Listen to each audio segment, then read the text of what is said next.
웨스트민스터 신앙고백은 여러분이 지난 주일에 조사님을 통해서 공부한 바와 같이 11장에서 의롭다 하심에 관하여 고백하고, 이어서 12장은 양자로 삼으심에 대해서, 다시 말해서 아들로 삼아주심에 대해서 고백합니다. 물론 이 구조는 신약성경에서 말하는 구원의 서정에 따른 것입니다. 그럴지라도 우리는 이 구조가 무엇을 의미하는지 주의 깊게 볼 필요가 있습니다. 오늘 12장 양자로 삼으심에 관하여 1절밖에 없는데요. 그 1절을 한번 먼저 읽어보시겠습니다. 같이 한번 읽어보실까요? 여기 계신 분들은 나눠드렸죠? 자, 시작.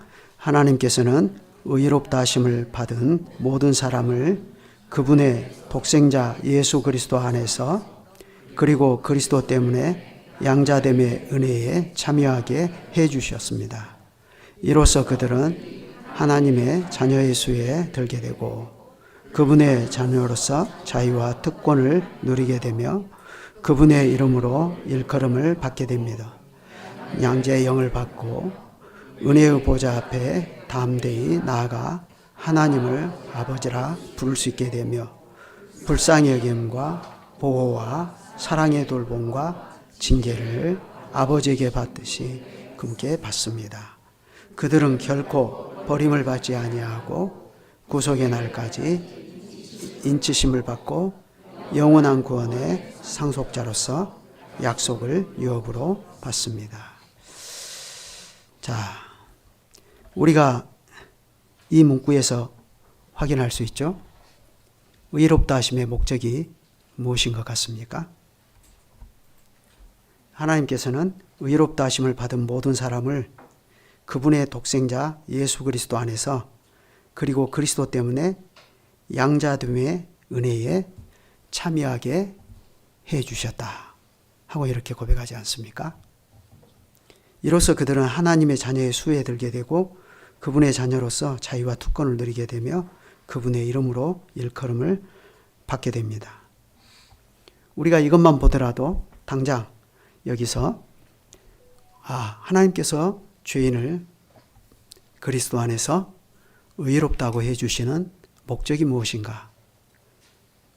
칭의가 최종의 목적이 아니고 의롭게 하신 그들을 그분의 아들들로 삼아 주시는 것이 의롭다 하심의 목적이다 하는 것을 알 수 있습니다.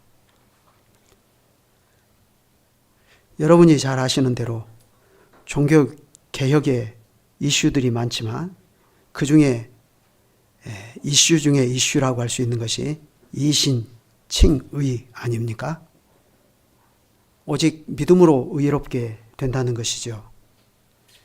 그런데 우리가 자칫 이 믿음으로 의롭게 된다 하는 이것만 똑 떼서 생각하게 되면 이 믿음으로 의롭게 된다라고 하는 이 교리가 로마 교회의 의화 교리와 맞서는 교리 다툼에서 발생한 건조한 신학 이론이라고 생각하기가 쉽습니다.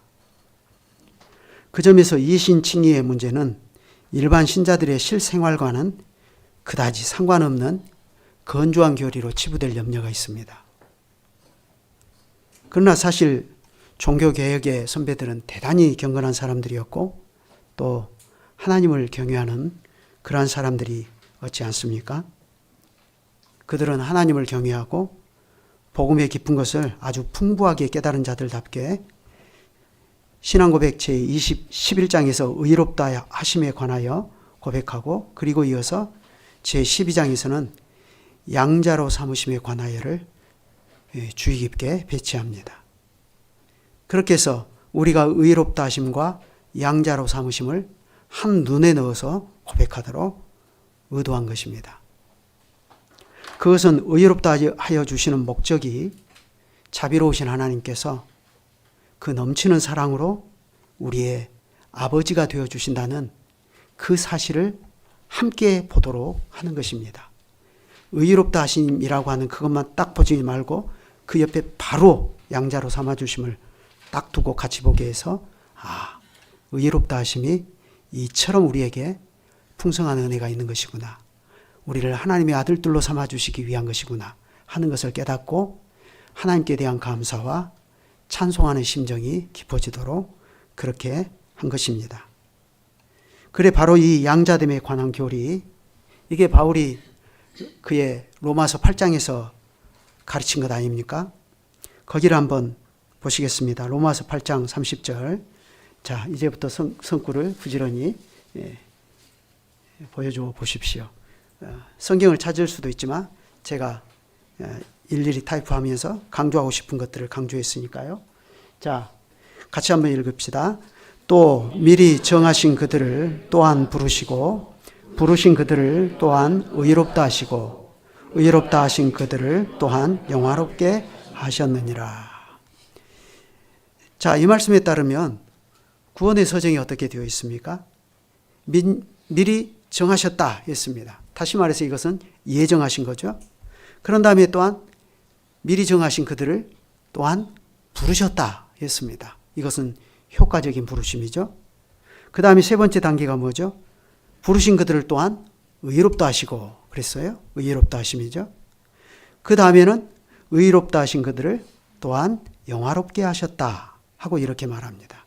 그러니까 예정, 효력 있는 부르심, 의롭다 하심, 영화롭게 하심. 순서가 이렇게 되죠. 근데 여러분이 아실 분들은 이미 다 아시겠지만 오해는 하지 마셔야 됩니다. 이게 시간적인 순서가 아니에요.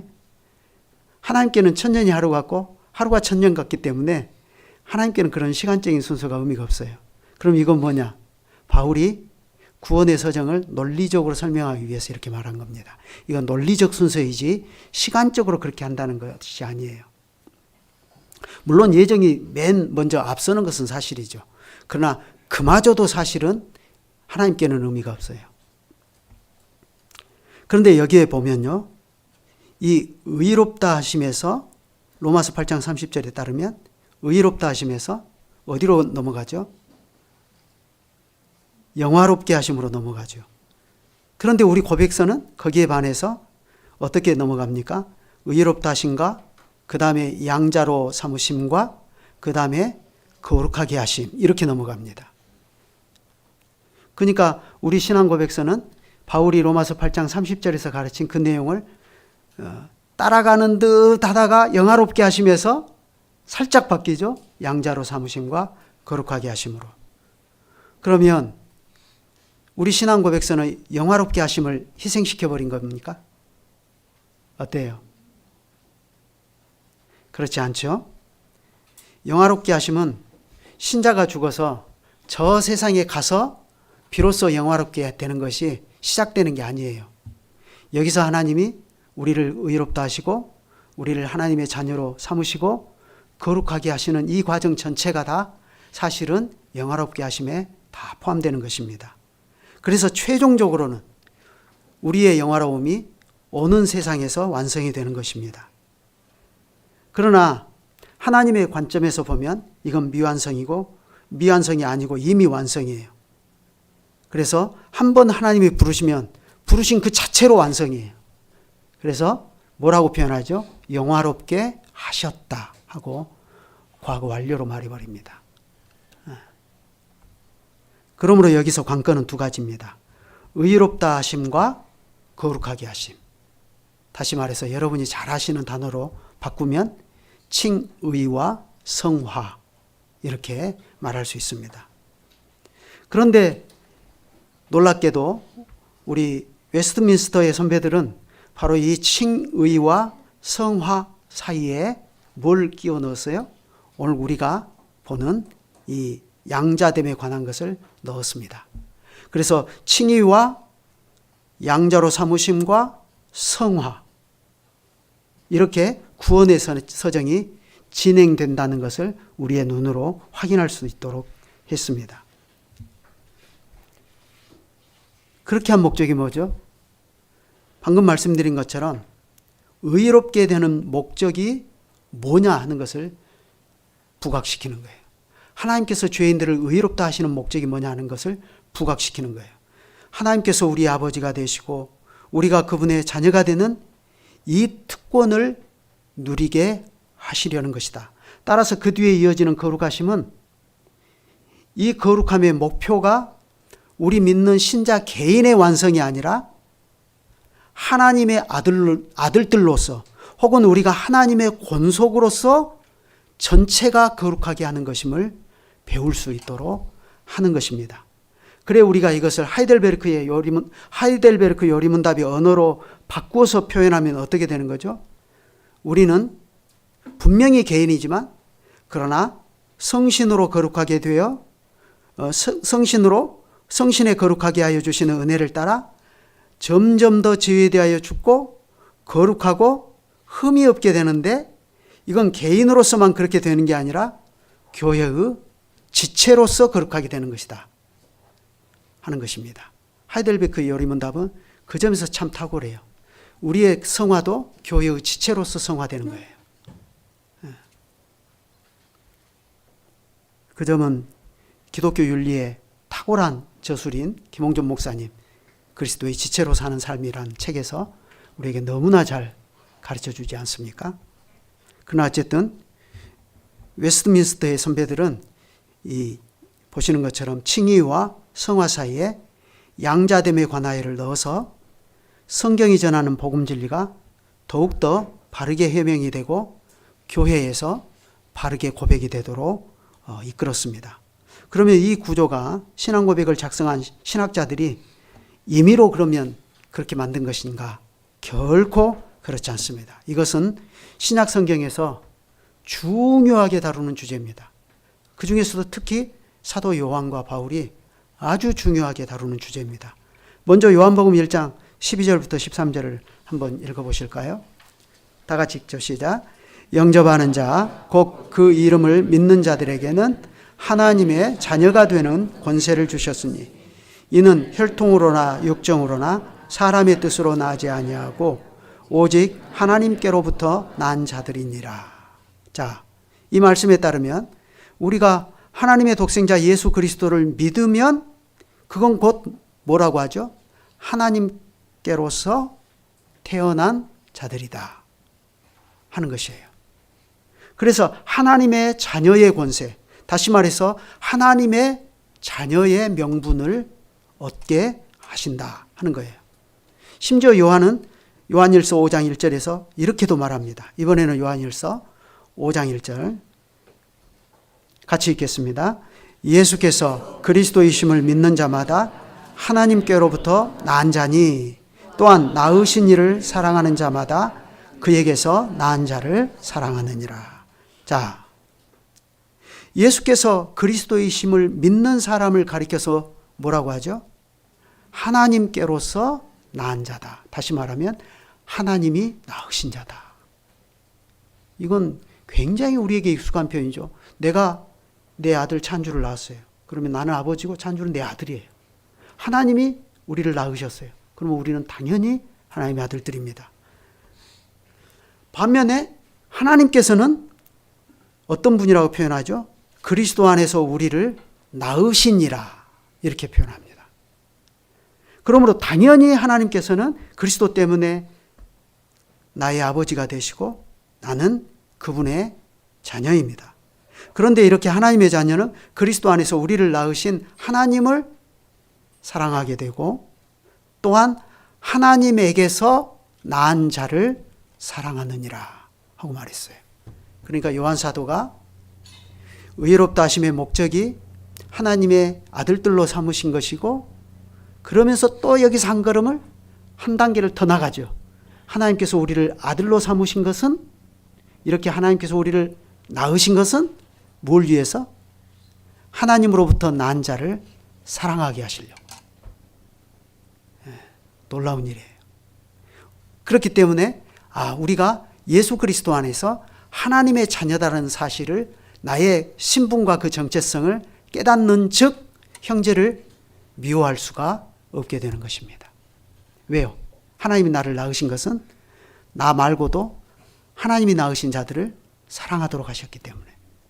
그래서 교회 안에서 예수 그리스도를 고백하고 하나님께서 우리를 사랑하사 그리스도 안에서 우리를 낳으셨다는 사실을 밝히 깨달으면 깨달을수록 그 교회 안에 설 자리가 없는 게 뭐죠? 미움, 시기, 분열, 다툼입니다. 그런 점들을 우리가 잘 생각해야 됩니다. 하나님께서 많은 사람을 그리스도 안에서 의롭다 하시고 하나님의 아들들로 삼으신 목적이 이처럼 사랑으로 구현되는 거룩한 사회, 이 사랑으로 특징 지어지는 교회에 있다는 것을 잘 보여주는 것입니다. 하나님께서는 이렇게 맏아들이 되시는 그리스도를 머리로 하는 교회, 곧 하나님 나라를 세우려 하신 것입니다. 그 점은 바울 사도도 아주 힘써서 전한 것이 아닙니까? 먼저 성경 몇 군데를 한꺼번에 보시죠.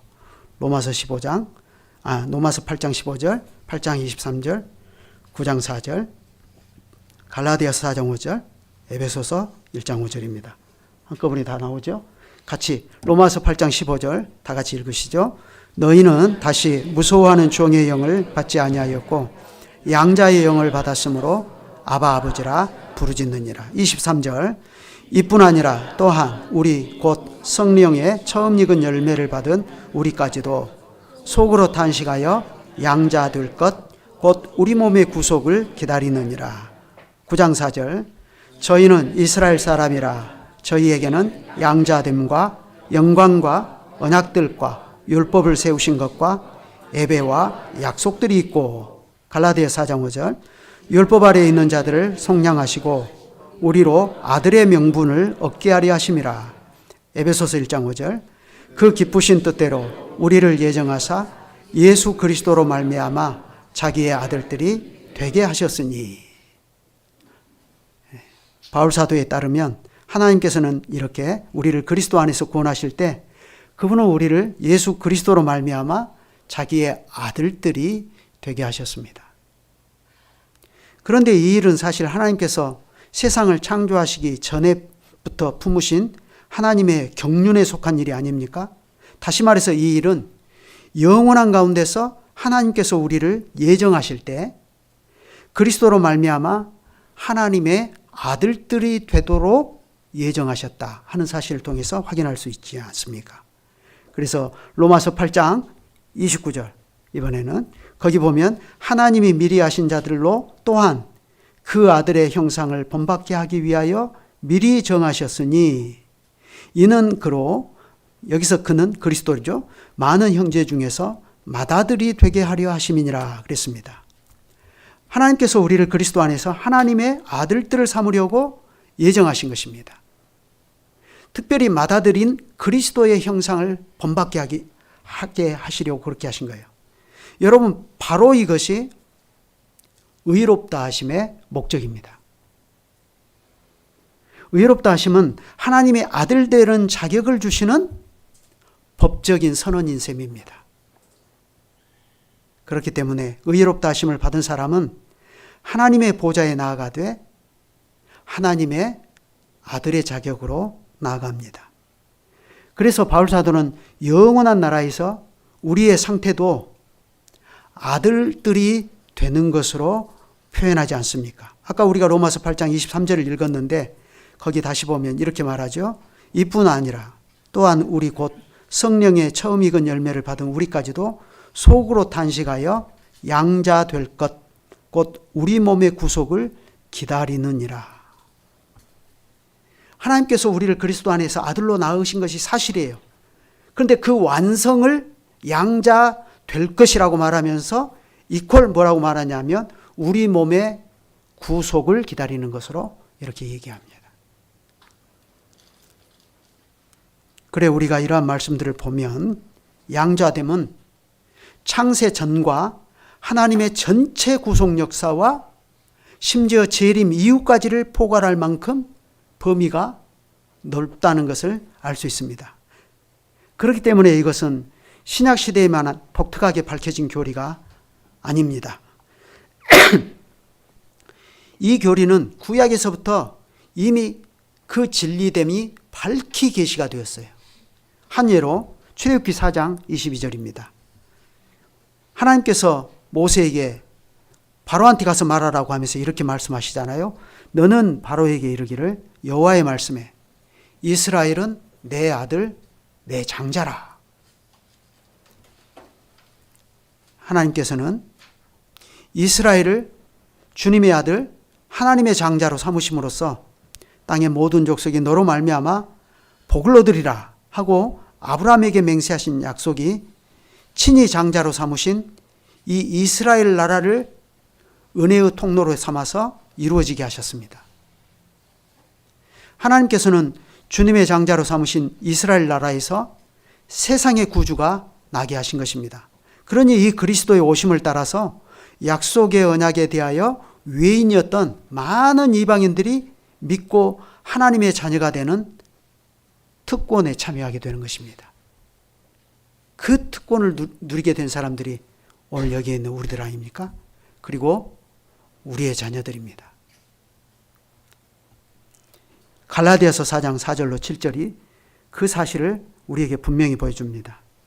때가 참에 하나님이 그 아들을 보내사 여자에게서 나게 하시고 율법 아래 나게 하신 것은 율법 아래에 있는 자들을 속량하시고 우리로 아들의 명분을 얻게 하려 하심이라. 자, 예수 그리스도께서 여자에게서 나시고 특별히 율법 아래 나셔서 율법 아래에 있는 우리들을 속량하여 주신 목적이 뭐라고요? 우리로 하여금 아들의 명분을 얻게 하려는 것이다. 그러니 그 뒤에 곧바로 이어서 6절부터 7절에 뭐라고 말합니까? 자, 같이 읽어봅시다. 시작. 너희가 아들인 고로, 그건 없나요? 한번 찾아보시죠. 그 뒤에 곧바로 갈라디아 4장 6절부터 7절 이렇게 말해요.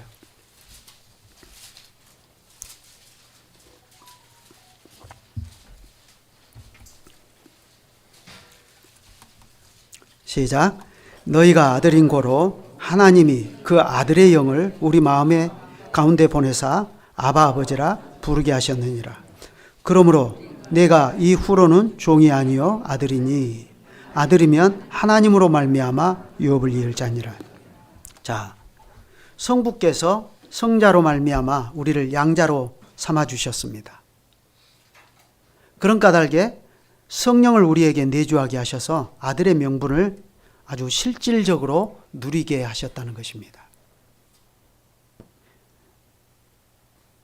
이는 우리가 우리 안에 내주하시는 성령께 배워서 하나님을 향하여 아바, 아버지 하고 이렇게 부르게 된 것을 말합니다.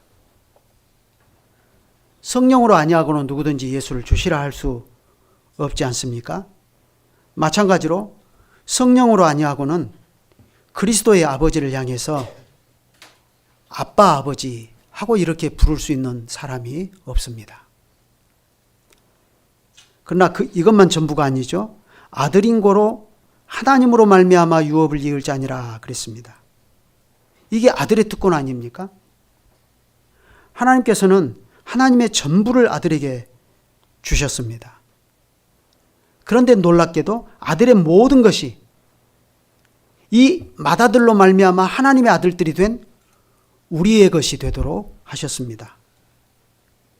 그래서 결국 우리의 영광이 종국에 가서는 아들의 영광과 같아지게 하시는 것입니다. 그러니까 이 하나님의 구원의 신비와 그 풍성함은 이루 헤아릴 수가 없이 깊고도 넓은 것입니다. 그러니 바울은 그러한 배경에서 말했습니다. 로마서 8장 15절 너희는 다시 무서워하는 종의 영을 받지 아니하였고 양자의 영을 받았으므로 아빠, 아버지라 부르짖느니라. 자, 여기서 자세히 보면 성령을 가리켜서 뭐라 부르죠? 양자의 영이라 하고 이렇게 말합니다. 성령께서 우리 영과 더불어 우리가 하나님의 자녀인 것을 증거해 주시는 것입니다. 그 덕분에 우리가 하나님을 향해서 아바 아버지라고 부를 수 있는 것입니다. 성령께서 우리 안에 내주하시는 까닭에 우리가 그리스도 안에서 우리의 미쁘신 아버지 되시는 하나님께 이와 같이 예배도 드릴 수 있고 찬송도 기도도 올려드릴 수가 있는 것입니다. 그 점에서 우리의 예배는 그리스도 안에서 성령으로 아버지께 나아가는 것입니다.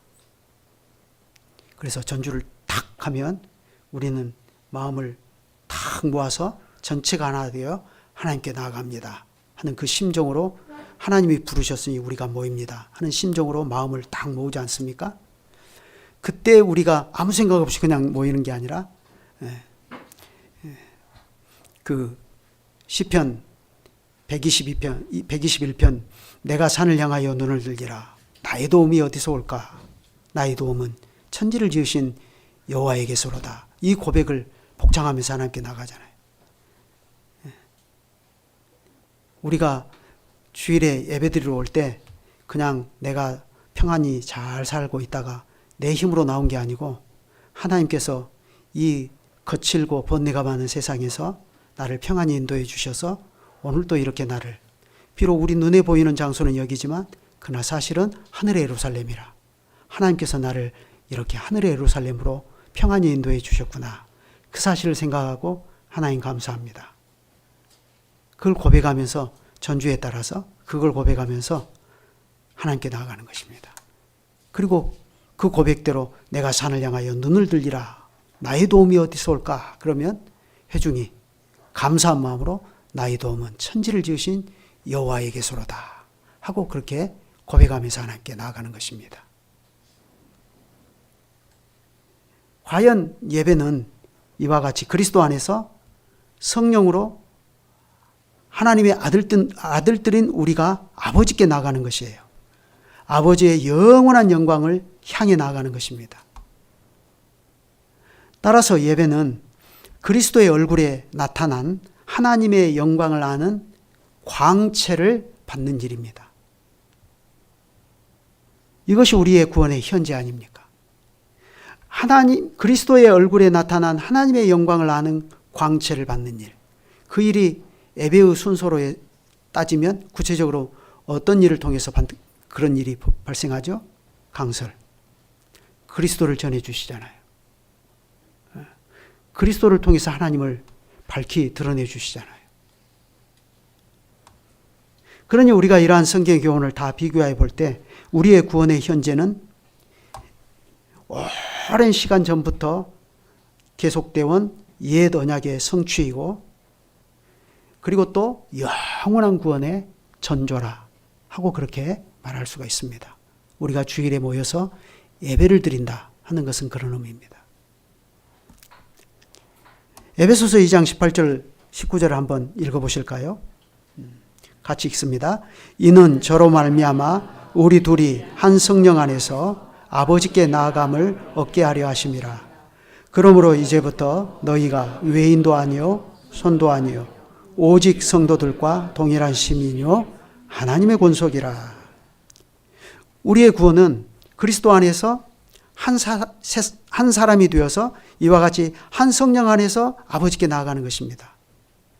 바꾸어 말하면요, 우리의 구원은 하나님의 권속이 되어 아버지의 슬하에 나아가 그 슬하에서 하나님을 사랑하고 형제가 서로 사랑하는 거룩한 사회를 이루고 사는 것입니다.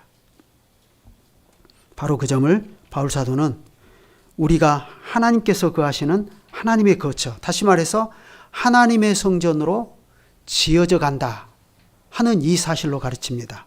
이번에는 에베소서 2장 20절부터 22절입니다. 여기도 같이 읽죠. 너희는 사도들과 선지자들의 터 위에 세우심을 입은 자라. 그리스도 예수께서 친히 모퉁이 돌이 되셨느니라.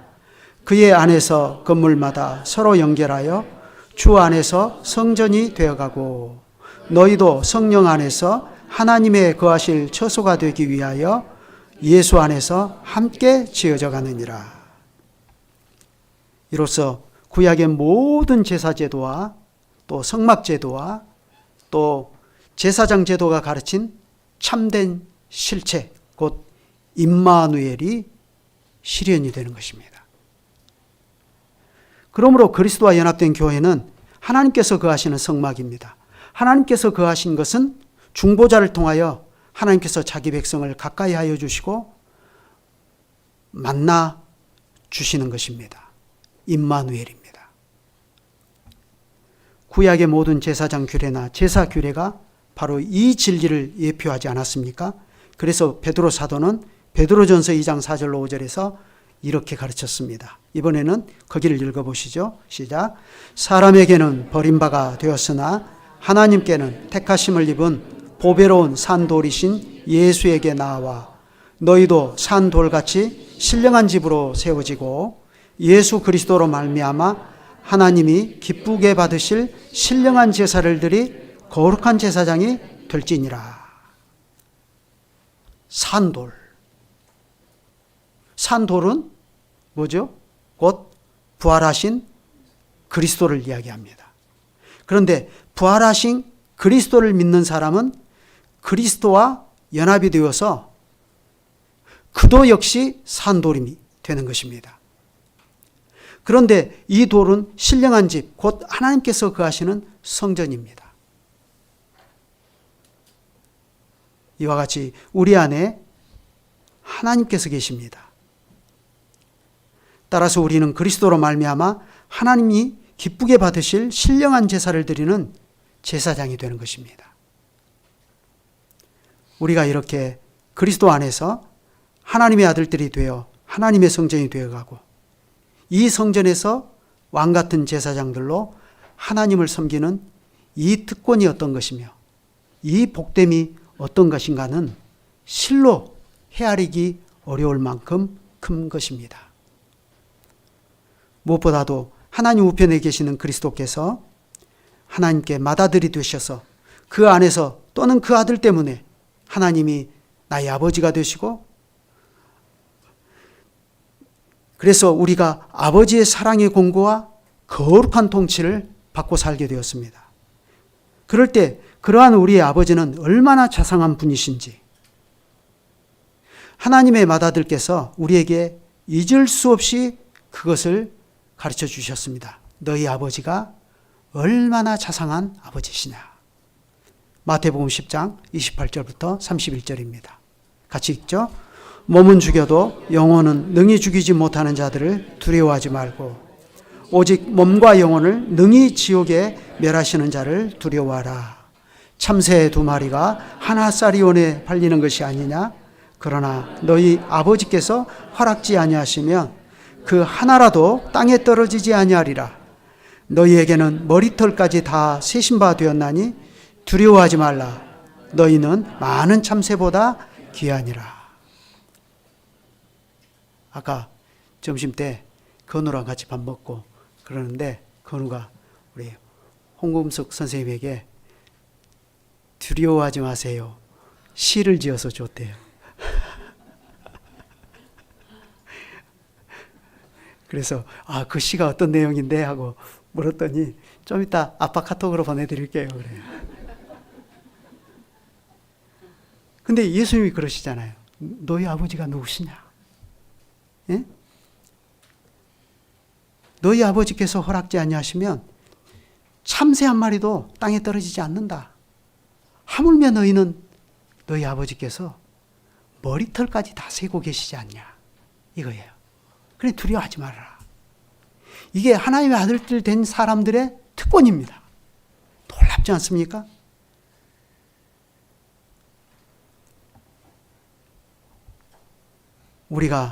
우리의 아버지 되신 하나님께서 우리의 머리털까지 세실 만큼 그렇게 하나님이 우리를 공고하여 주신다면 과연 우리가 다시 일어설 수 없을 만큼 절망할 일이 뭐가 있겠습니까? 그런 일은 없는 것입니다. 은성이 저 뒤에서 예배드리고 있는데 오일석 선생님만 아버지라고 생각하지 마세요. 오일석 선생님은 아무것도 아니에요. 정말 아무것도 아니에요. 너 필요한 거 못 사주시잖아. 돈이 없으셔가지고. 근데 하나님은 다 주신다. 기도에 하나님의 뜻에 맞으면 다 주셔. 하나님은 그런 분이셔요. 바로 그 터 위에서 하나님의 맏아들이 되시는 그리스도께서는 그분 안에서 하나님의 아들들인 우리에게 너희는 이제부터 무엇을 먹을까, 무엇을 입을까 염려하지 말아라 하고 그렇게 친절하게 가르쳐 주십니다. 마태복음 6장 25절부터 34절인데 여기는 한번 돌아가면서 읽어보시죠. 제가 25절을 읽겠습니다. 그러므로 내가 너희에게 이르노니 목숨을 위하여 무엇을 먹을까 무엇을 마실까 몸을 위하여 무엇을 입을까 염려하지 말라. 목숨이 음식보다 중하지 아니하며 몸이 의복보다 중하지 아니하냐. 26절.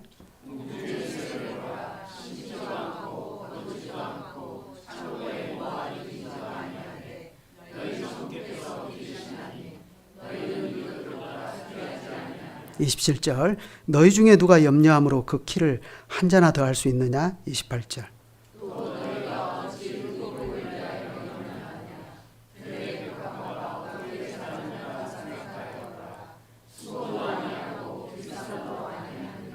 (29절) 그러나 내가 너희에게 말하노니 솔로몬의 모든 영광으로도 입은 것이 이 꽃 하나만 갖지 못하였느니라. 30절.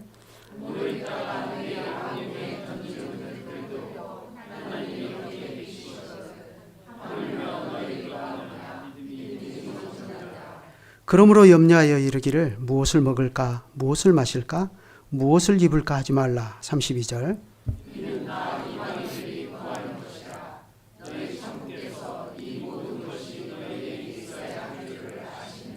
너희는 먼저 그의 나라와 그의 의의를 구하라. 그리하면 이 모든 것을 너희에게 더하시리라. 34절.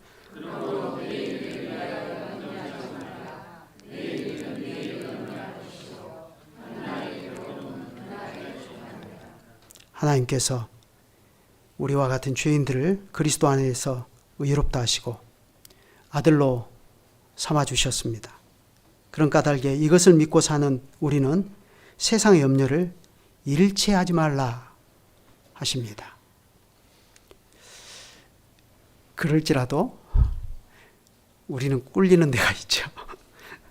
왜 그렇습니까?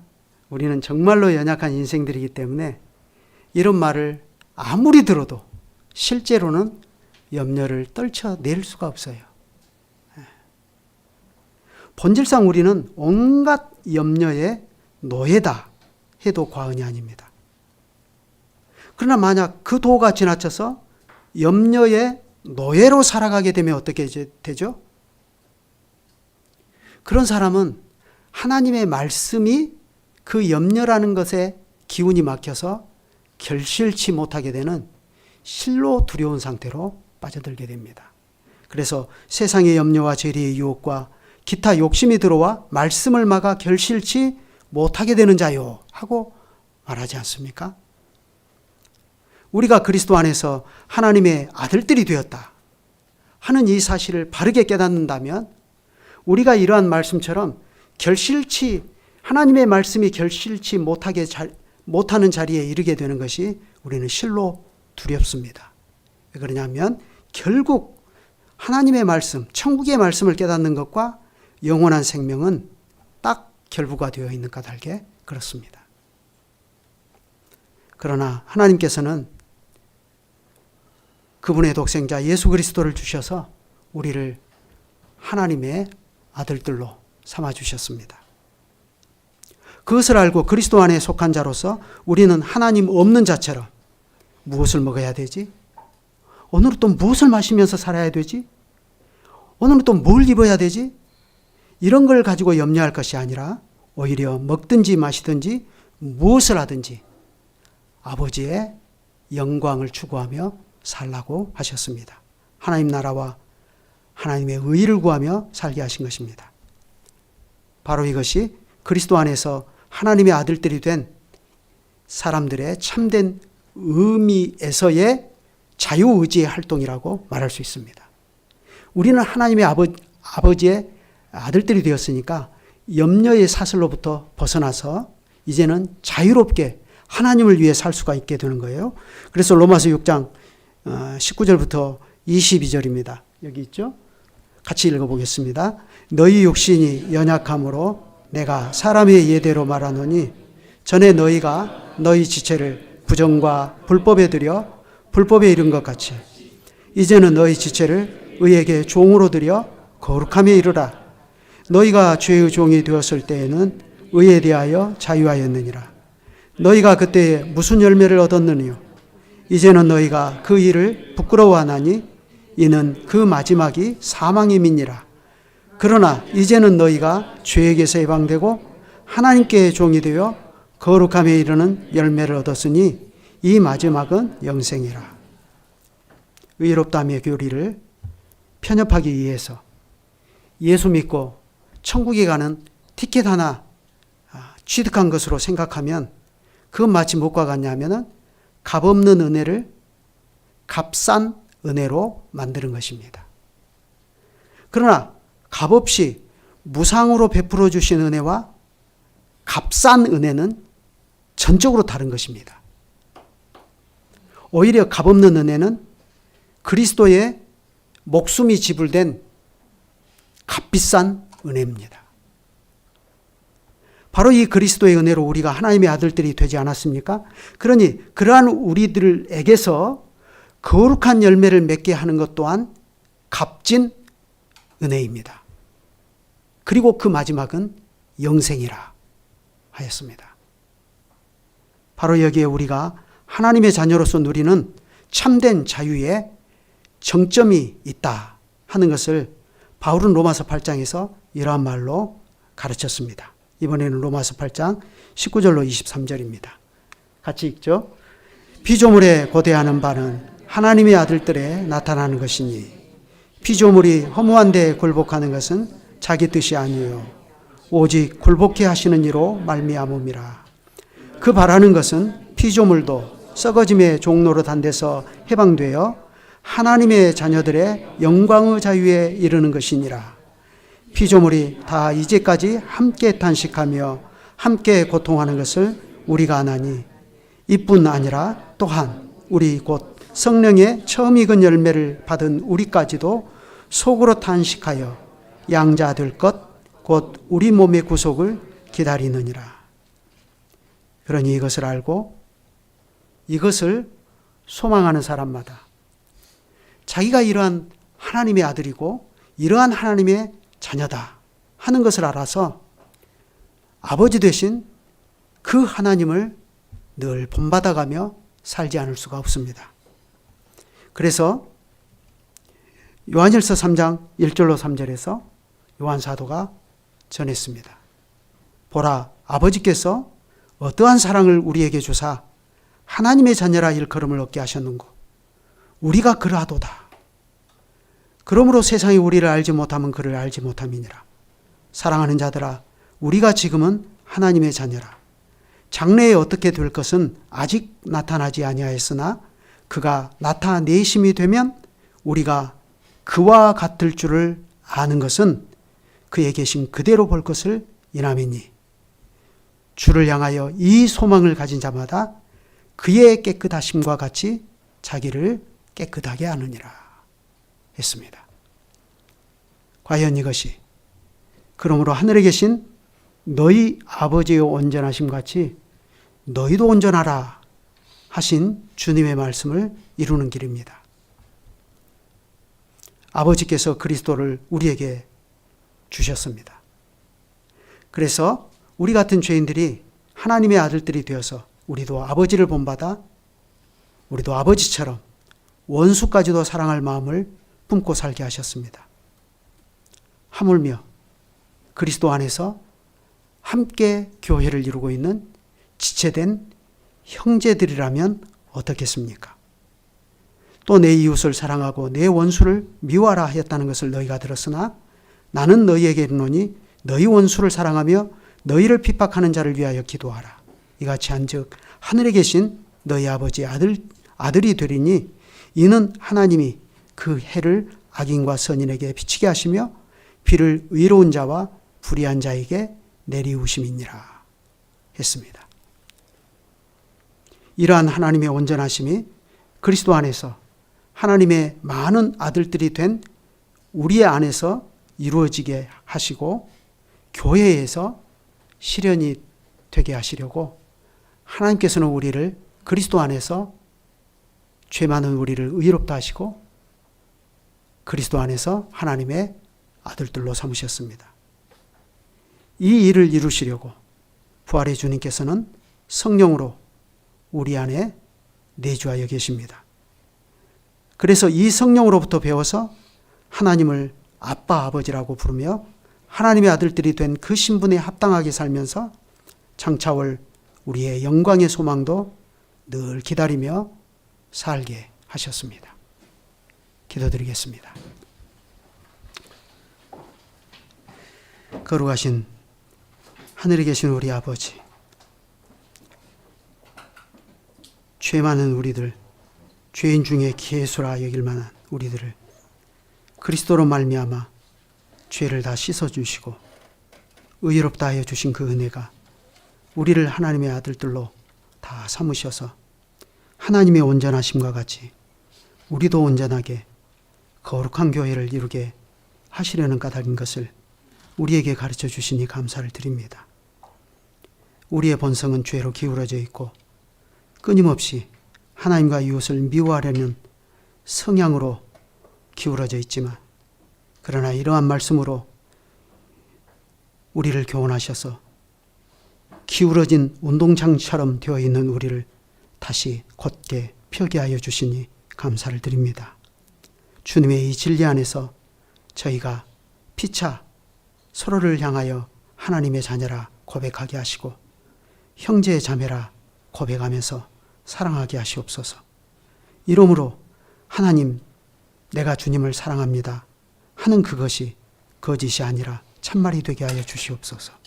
주 예수 그리스도의 이름으로 기도드립니다. 아멘.